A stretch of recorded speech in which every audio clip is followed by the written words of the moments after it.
Hi crafty friends, Melissa Minor here. Thanks so much for joining me on my YouTube channel. Today I'm creating a layout for the My Creative Scrapbook main kit. This is their August main kit and it is full of the Simple Stories Sunny Days collection. I do have a full unboxing on my channel and I will leave it linked down below if you haven't already seen it. Today is sketch reveal day, so every month included in your My Creative Scrapbook kit, you receive a sketch, and this is the sketch that we are using this month. So I really like this, and you do receive a copy of it included in your kit. All right, so let's go ahead and get started on my layout. So I have my kit here. I've got some items in my stack and sort tray. And I've got the cut file and the stencil, the sticker sheet, all the pattern papers here. And I'm just going to pull out some things that I might want to use. I'm really drawn to the pink colors in the collection, so I think I want to use that. Here's a copy of mine. My printer was running out of black ink, so it kind of printed funny, but yours will be nice.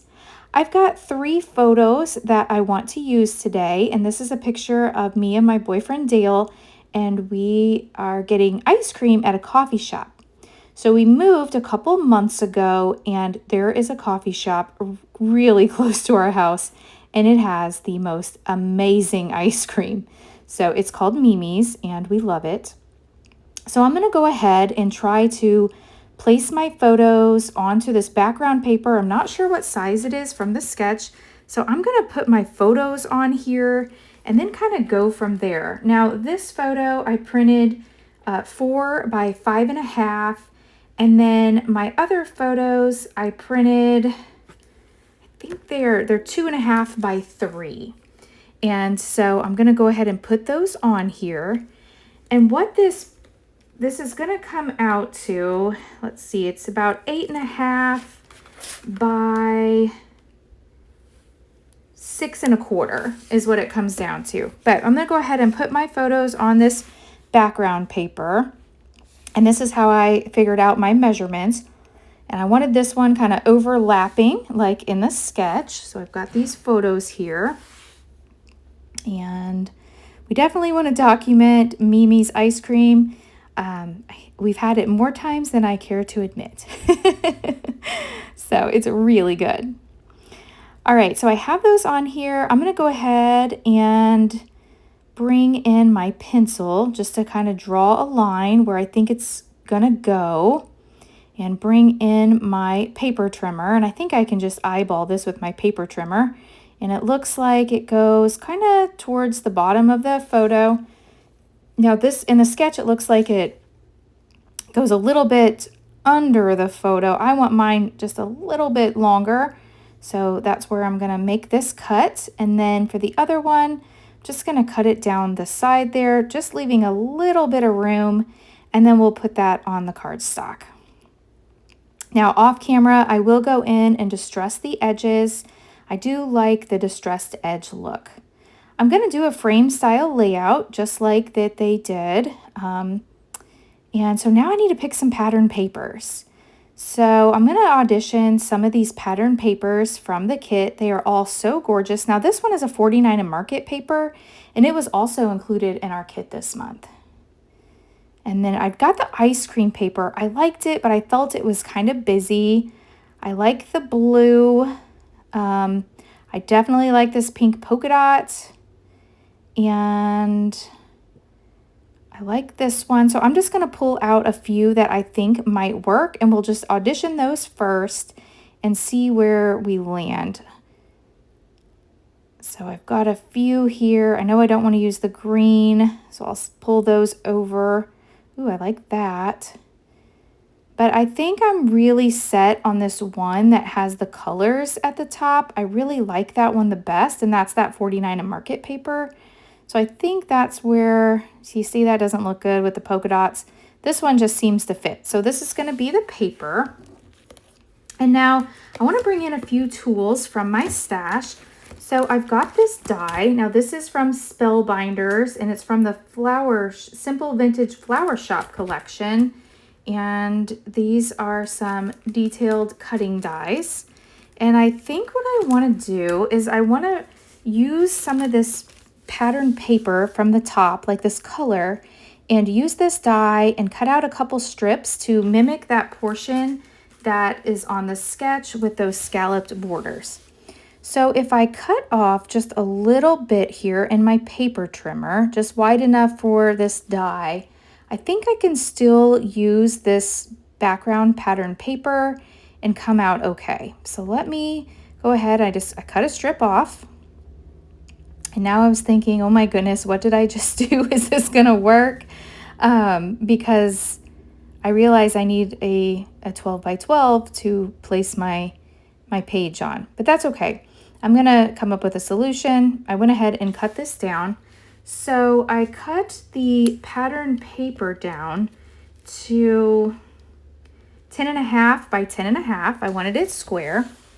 And then I'm gonna run these through my die cut machine. All right, so you can see here I've got 2 of the little border strips. I love this die.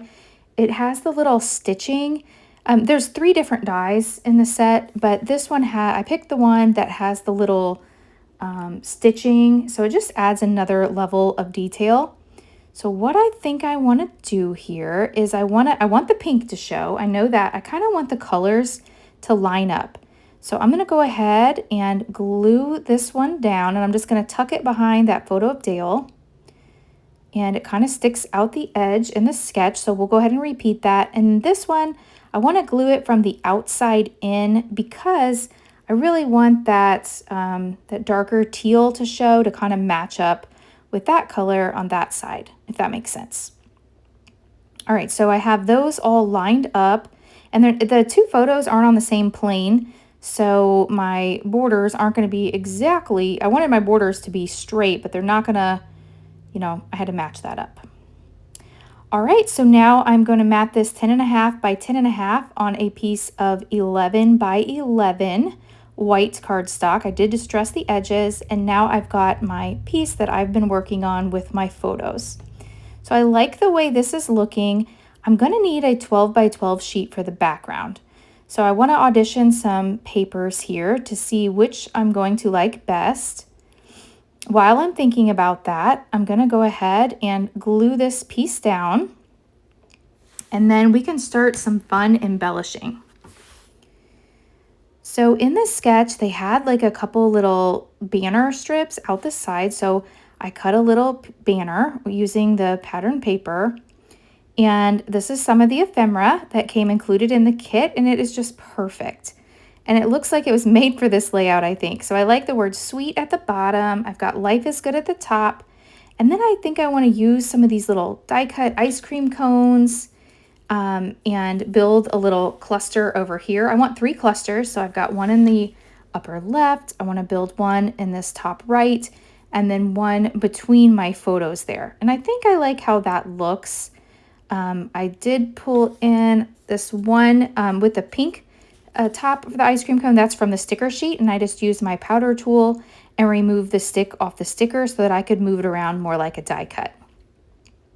You'll see here that I've got some tags on my desk, and so I've cut those down. I want to try to use those. This is one of the stickers from the sticker sheet, this little border. And so I took the stick off, so now I got to add a little stick back to it. And I do like the way that pop of pink is going to look over here to the left of Dale's photo. And then I want to add some foam to the back of my title just to give a little bit of dimension to my layout. So I've got some foam pieces here that I want to use. And so we'll go ahead and use this foam, just using some scraps here of some foam I had. Peel the backing off of here, and then we'll get this stuck down. Life is good. Perfect. All right, I really like the way that looks. I'm going to add also a little bit of foam to the back of the word sweet with this ice cream cone. And usually we do get a cone, but this day, I'm not sure why, but we had a bowl. But usually we get their twist cone. It's so good. They also have like gelato and things like that, but we just like the chocolate vanilla twist cones. All right, so we'll get this stuck down. I'd like to know, what is your favorite ice cream? Leave me a comment down below. All right, I'm gonna go ahead and put these ice creams over here. So I'm adding a little adhesive to the back, and then I will add a little bit of foam to this top one so that it pops up. I did distress the edges of that little banner piece that's over there that I already stuck down. So you'll see everything has been distressed so that it matches. All right, and now looking at the sketch, it looked like there was a banner piece that kind of came out the other side as well. So I just used that little bitty scrap and I am repeating that over here. You'll see this is part of a tag that I cut down. And so I've got the smallest piece, but I dovetailed it and I was able to make it work. And you just see a slight bit of it peeking out the edge. So I've got that over there. And now I'm going to mat this on a piece of the 12 by 12 pattern paper. But first I want to gut that. So to do that, you put your paper at the 1-inch mark, and then you will take this from 1 inch to 11 inch, pull up your paper, rotate it, stick it back on that 1-inch line, cut from 11 inch back to 1 inch, and keep rotating until you have the center cut out. So this is gutting the paper so that I'm not wasting it, because I definitely don't want to waste any of this gorgeous pattern paper. So now I've got that border that I can place around my photo or around my layout to make it 12 by 12. So I've got that ready. So I'm going to get some adhesive and we will get this stuck down. I'm just going to use my tape runner on here. And then we will glue this down. I just put it on the edges because the center's empty. Doesn't that look super cute? Oh my gosh, I love this so much. All right, so I thought I was missing something, so I decided to use another one of the tags, and I'm just gonna stick it in here at the top just to kind of build up this cluster, because the only thing I had up here was the title, and I felt like it needed something, so I like the tag. I wanna look for another ice cream cone. So I did end up finding this on the chipboard pieces. So I'm going to go ahead and if I can get this backing pulled off here, I'm going to stick this little ice cream up here, kind of tucked in behind my title a little bit. And I peeled a lot of that off. So I'm going to go ahead and add a little bit of adhesive to the back. So now we've got our ice cream cone up there. Looking at the sticker sheet, I'm going to add a few of these. I like them. They're like little dots that are clustered. So I'm going to sprinkle some around the page, some in this bottom right, and then a few over here in this upper left-hand corner. And I think that looks really sweet with the bubbles. And so I've got lots of polka dots and things. Really fun, and that matches the title because the title, Life is Good, has all those little bubbles around it. So I like the way that looks. A few more little stickers here. We will add, these are just the little circle stickers in the different colors. I'm bringing in another item from my stash. Now this is the Photo Play clear epoxy shapes, and there is a die that you can use, and then there's these clear epoxy circles, so you can make your own epoxy flare. And I love that idea. So I am pulling out one of the dies that I want to use and matching it up with the clear epoxy flare. I'm going to go to this tag, and I just want to cut out using my die cut machine. I'm going to go ahead and cut one of these out. So I'm going to stick this down with some little bit of a tape, some mint tape. And now I've made my own epoxy flare. So I've got my circle, and then I just place the little epoxy piece over it, and there we go. You can make your own flare. So you could do that with anything. I really just wanted one of these circles, like just the same colors in that epoxy. So I'm going to use a glue dot here, and I'm just kind of tucking it behind. Now a lot of times I'd add like some tangled thread or something behind here, but I didn't really think it needed it on this layout, and I just like the look of this just peeking out over here in this cluster to add another little detail to the layout. So let me bring back in my sketch, and I think I followed it pretty closely. I've got my embellishment clusters here with my little tags, my banner strips, and then I've got the cluster at the bottom and the little tab. So at this point, I think I'm done. And then I decided I want to add one more of these epoxy dots. I really like repeating elements. In fact, I wanted to make two more because I wanted to add one of these epoxy flare dots to each of the clusters. And I think that's just going to tie it all together. So I'm going to add one down here. I'm trying to decide where I want it. I'm going to end up adding it to the lower left of this ice cream cone. And then I'm going to tuck one in up here in this cluster, and it's going to be at the very top on that tag. And that just kind of ties it all together with repeating elements on the layout. So I will continue moving these around for a moment until they find their place. I'm still trying to find where they should go. Off camera, I did glue those down, and so I really like the way that looks. And then I will finish off camera by adding some journaling that you will see in the close-ups in just a moment. So if you've enjoyed this video, please hit that thumbs up button. If you're new, I hope you'll subscribe and come back. And I will leave a link down below in the description box, a link to the My Creative website so you can subscribe to your kit and also look at the website for lots of inspiration using this sketch. Thanks so much for watching, and I'll catch you in the next video. Bye!